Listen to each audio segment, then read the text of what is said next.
I already spoke to my view that the reason that the scribes were upset with Jesus' forgiving the man's sins is that Jesus wasn't an official priest, and that he was forgiving sins outside of the temple cultic system.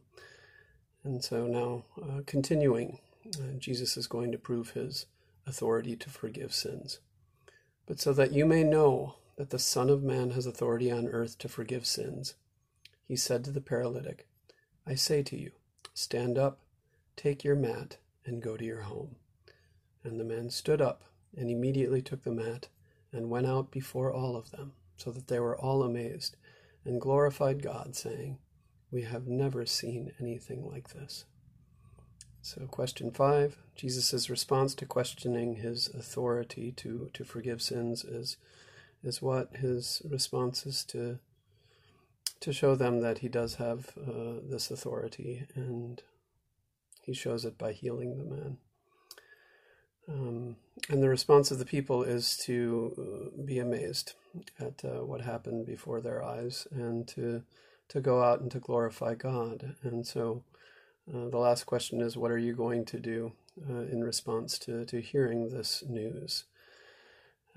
If you have questions, if you have doubts, that is certainly welcome. You were not there to see this, but you have heard it now. And so what questions do you have? I'm glad to respond to any that you might have. And more importantly, what will you do to glorify God on this day and in this season?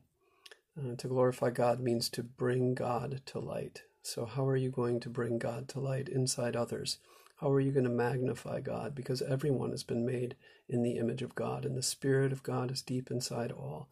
So what will you do to bring the light of all life inside others to light? How will you encourage them? How will you praise them for the good things that they do? How will you reach out to show that they are loved and cared for? Because in showing that people are loved and cared for, you also say you are worthy of love and care. Blessings, and thanks for your